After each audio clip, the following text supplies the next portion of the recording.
East और west, India is the waste.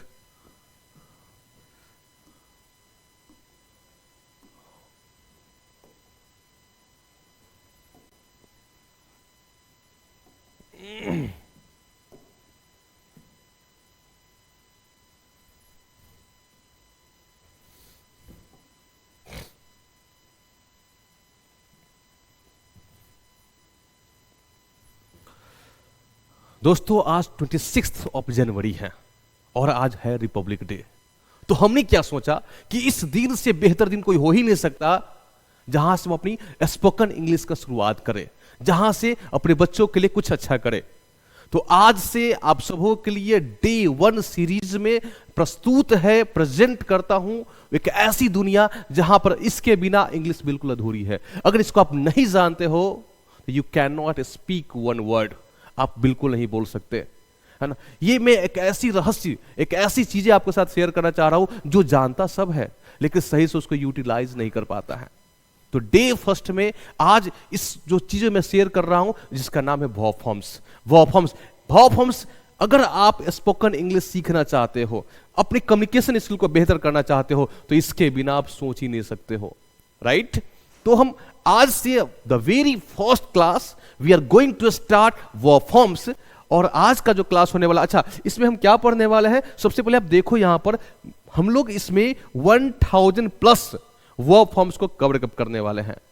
1000 से अधिक वर्ब के फॉर्म्स को हम लोग इसको सीखने वाले हैं, लर्न करने वाले हैं। और यहां देखेंगे यहां पर लिखा हुआ है 1000 verb forms with Hindi meaning. हम जानते हैं कि हम लोगों की इंग्लिश कितनी अच्छी होती है, इसलिए हमने कहा कि चलो इसका हिंदी मीनिंग भी देते हैं। और हमने क्या लिखा कि अगर आप अंग्रेजी सही से बोलना चाहते हैं तो proper use of verb is very important to speak and write correct English. अगर आपको सही बोलना है, सही लिखना है तो वर्ब का नॉलेज होना बहुत आवश्यक है। विदाउट वर्ब आप कोई भी सेंटेंस नहीं लिख सकते, राइट। अब देखो यहां पर इंग्लिश कैंपस, इस बुक में मैं सबको देने वाला हूं, पीडीएफ है, फ्री है। English campus what this book can do for you. यह किताब, यह जो बुक है आपके लिए क्या कर सकता है, तो ध्यान देंगे। This book contains 1000 English verb forms with Hindi meaning which are very helpful in spoken English. अगर आप स्पोकन इंग्लिश को ठीक करना चाहते हैं, अपनी स्पीकिंग पावर को ठीक करना चाहते हैं तो ध्यान रखेंगे इसमें जो भी वर्ब फॉर्म्स है आपको लर्न करना पड़ेगा, सीखना पड़ेगा। और I am here to teach you my dear, why are you waiting, why are worry, tension नहीं लेने का, मैं हूं यहां पे। This is our small effort to help you in your dream of speaking fluent English। अगर आप अंग्रेजी अच्छा से बोलना चाहते हैं तो यह जो छोटा सा प्रयास हमारे द्वारा है, ताकि मैं चाहता हूं कि हमारे जो भी लोग हैं आसपास है, मैं एक ऐसा एनवायरनमेंट क्रिएट करना चाहता हूं जहां पर सब लोग अपने स्पीकिंग को बेहतर कर सकें, राइट। तो यहां पर आप देखेंगे the very first class we are going to start, है ना, V1 V2 V3। जैसा कि हम जानते हैं कि वर्ब के टोटल 5 फॉर्म होते हैं, 5 फॉर्म होते हैं। वर्ब के टोटल 5 रूप होते हैं, V1 V2 V3 V4 V5।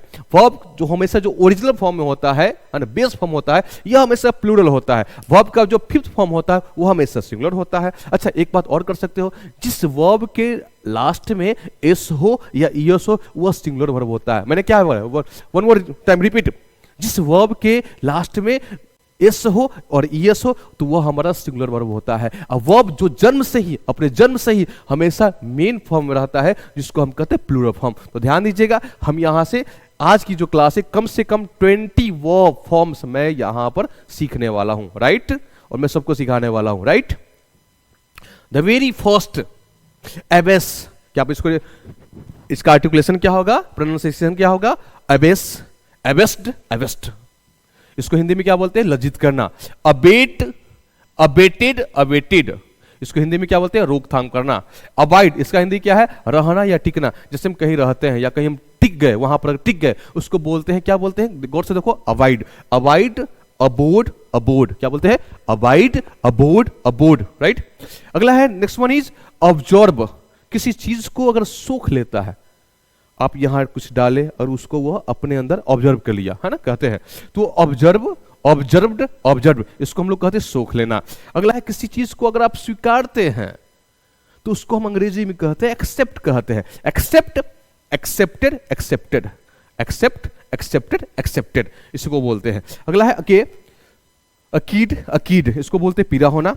Achieve, achieved, achieved इसको हम बोलते हैं हासिल करना बोलते हैं। जब इसको याद करने की बात आएगी तो उसको बोलेंगे अचीव, अचीव्ड, अचीव्ड। बिफोर क्या होगा? अचीविंग, बिफोर क्या होगा? Achieves. The next one is acquire, इसको बोलते हैं हासिल करना, प्राप्त करना, दोनों सेम चलेगा। Acquire, acquired, acquired. अब देखो यार, अंग्रेजी इंग्लिश बहुत आसान है, इंग्लिश इज वेरी इजी, लेकिन हमें सोचना है कि क्या सही तरीके से अगर नहीं सीखेंगे, हम लोग बहुत ट्रांसलेशन बनाते हैं, नहीं सीख पाते हैं, है ना, उस पर गौर नहीं करना। अभी मैं सब कुछ सिखाऊंगा, है ना, each and everything. Next one act. अच्छा, ये जो वर्ड है इसी से हमारा बना क्या?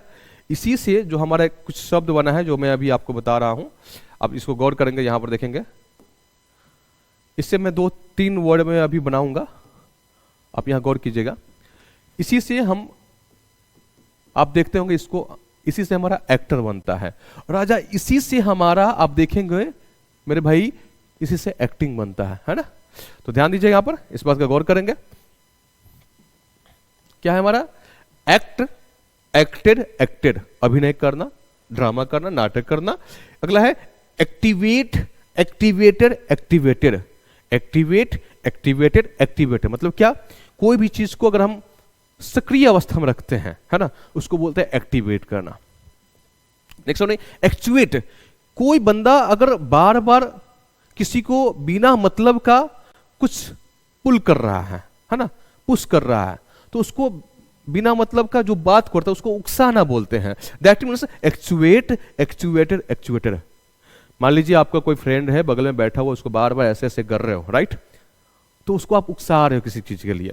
कोई क्वेश्चन है जो आप सही तरीके से सर से नहीं पूछ पा रहे हो, आप बोल रहे हो यार तुम पूछ लो, तुम पूछ लो, ऐसे ऐसे कर रहे हो ना, तो उसको उकसाना बोलते हैं। अंग्रेजी में उसी चीज को हम एक्चुएट कहते हैं, right. The next one is, sorry, next one add, added, added. किसी भी चीज को जोड़ने की बात आती है तो वहां पर हम ऐड का यूज करते हैं। V2 फॉर, है ना, सेकेंड फॉर्म में क्या है? एडेड है, और थर्ड फॉर्म क्या है? एडेड है। Next one, address. जब आप कोई सभा को संबोधित करें, जब किसी एक ऐसे मंच को संबोधित करें, तो संबोधित करने का जो सेंस होता है, जो आप बात बोलते हो, उसी क्षण को, उसी चीज को हम क्या बोलते हैं? एड्रेस बोलते हैं।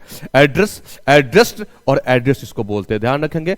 एड्रेस, एड्रेस, एड्रेस बोलते हैं।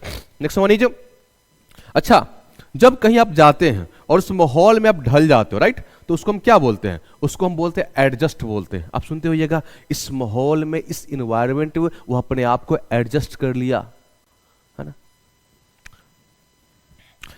Adjust, adjusted, adjusted. अब देखेंगे अगला है, मान लीजिए कोई आपका फ्रेंड हो, राइट, और आप उसकी प्रशंसा करते हैं, उसके बारे में कुछ अच्छी बातें बोलते हैं, और वो अंदर से पूरा एकदम हैप्पी हो जाता है ना, तो आप उसको क्या कर रहे हैं? आप उसको एडमायर कर रहे हैं। या फिर आपका कोई ऐसा फ्रेंड जो, चलो उसने कुछ ऐसा काम किया, मोहल्ले का पूरा, है ना, गांव को, पूरा प्रदेश को प्राउड महसूस हुआ, गर्व महसूस हुआ, तो वो क्या हुआ ना, उसको आप एडमायर करते हैं, प्रशंसा करते हैं। Admire, admired, admired, admire, admired, admired. Admit, जैसे एडमिट का मतलब क्या होता है? भर्ती होना। आप जानते हैं किसी को हॉस्पिटल में एडमिट किया जाता है ना, admit, admit, admitted, admitted, admit, admitted, admitted. Next one is advise. अच्छा, इसको गौर से आप देखने का प्रयास करें। यहां पर बहुत बच्चों को कंफ्यूजन होता है कि सर एडवाइज पढ़े या फिर एडवाइस पढ़े। ध्यान दीजिएगा, ये देखिए यहां पर ADVICE, ये हमारा एडवाइस है। एडवाइस जहां रहे ना, उसका मतलब सिर्फ सलाह होता है, सॉरी, सिर्फ सलाह होता है। और जहां एडवाइस हो तो ये मेरे भाई, यह नाउन है। यह क्या है? हमारा नाउन है। लेकिन मैं अभी पढ़ा क्या रहा हूं? ये वर्ब पढ़ा रहा हूं, राइट। तो ये वर्ब है ना, अगर जहां इस प्रकार से रहे, इसको एडवाइज बोलेंगे। और एडवाइज का जो अर्थ होता है सलाह देना, सेकेंड फॉर्म एडवाइज्ड और थर्ड फॉर्म एडवाइज होता है, राइट। ये अलग है, राइट। एक चीज और देखेंगे आप, यहां पर देखेंगे, नेक्स्ट वन इज अफेक्ट। कोई भी चीज जिससे आप प्रभावित होते हैं, या कोई बंदा जिससे आप पे एक हावी हो जाता है ना, वो अपना प्रभाव डालता है, उसी को हम बोलते हैं affect. Affect, affected, affected, affect, affected, affected. मान लीजिए कोई ऐसा चीज है ना जो हमारे लिए तकलीफ देहदायक हो, जो हमारे लिए हार्मफुल हो, फिर भी आप उसको ना बर्दाश्त करते हैं, उसको आप मजबूती से ठाने बैठते हो, तो उस चीज को हम इंग्लिश में क्या बोलते हैं? अफोर्ड बोलते हैं। क्या बोलते हैं? अफोर्ड बोलते हैं। सेकेंड फॉर्म क्या होगी इसकी? अफोर्डेड और अफोर्डेड, अफोर्डेड और अफोर्डेड। अब मान लीजिए कभी मेरी बातों से आप सहमत होते हैं, राइट? मैं जो बात बोलूं उसमें आपको ना, आपने उसको हाँ में सिर हिलाया, तो आप मेरी बातों से सहमत होते हैं। उस क्षण मेरी बातों से सहमत होते हैं तो उसको बोलते हैं एग्री, और इसी क्षण इसका जो सेकंड फॉर्म होता है एग्रीड और एग्रीड होता है, right? Next one is next aim. जब आपका लक्ष्य को दर्शाना हो, लक्ष्य गोल को दर्शाना हो, तो उसको हम एम बोलते हैं। एम, एम्ड और एम्ड बोलते हैं, राइट? नेक्स्ट वन इज जैसे मान लीजिए क्या है हमारा? अलर्ट। इसको क्या बोलते हैं? चेतावनी देना। ये क्या होता है? वार्निंग के सेंस में आता है। जैसे शहर में कर्फ्यू लग गया, राइट? तो उसने अलर्ट किया। अगर हमारा पानी का टंकी भर गया है ना, फुल हो गया, तो वहां पर एक स्विच होता है जो आपको अलर्ट करता है, कहता है सावधान, पानी भर गया है, मोटर को बंद कर दो। इस प्रकार से आते हैं, ठीक है? अलर्ट, अलर्टेड और अलर्टेड बोलते हैं। And the last one is है ना अलाइट। अलाइट का मतलब किसी को चमकीला, प्रदीप्त तो करना, है ना, उजाला करना। अलाइट, अलाइटेड और अलाइटेड बोलते हैं। आज की स्पोकन इंग्लिश की क्लास में हमने क्या सीखा? हमने ये सीखा कि वर्ब फॉर्म्स को कैसे याद किया जाता है, वर्ब फॉर्म्स हमारे दिमाग में कैसे रहे। अगली क्लास में मैं इसी से रिलेटेड कुछ सेंटेंस भी बताऊंगा जो हमारे दिमाग में रहे। तो अगली क्लास में आप इसको है ना लर्न करके रखेंगे, याद करके रखेंगे, रिमेंबर रहना चाहिए।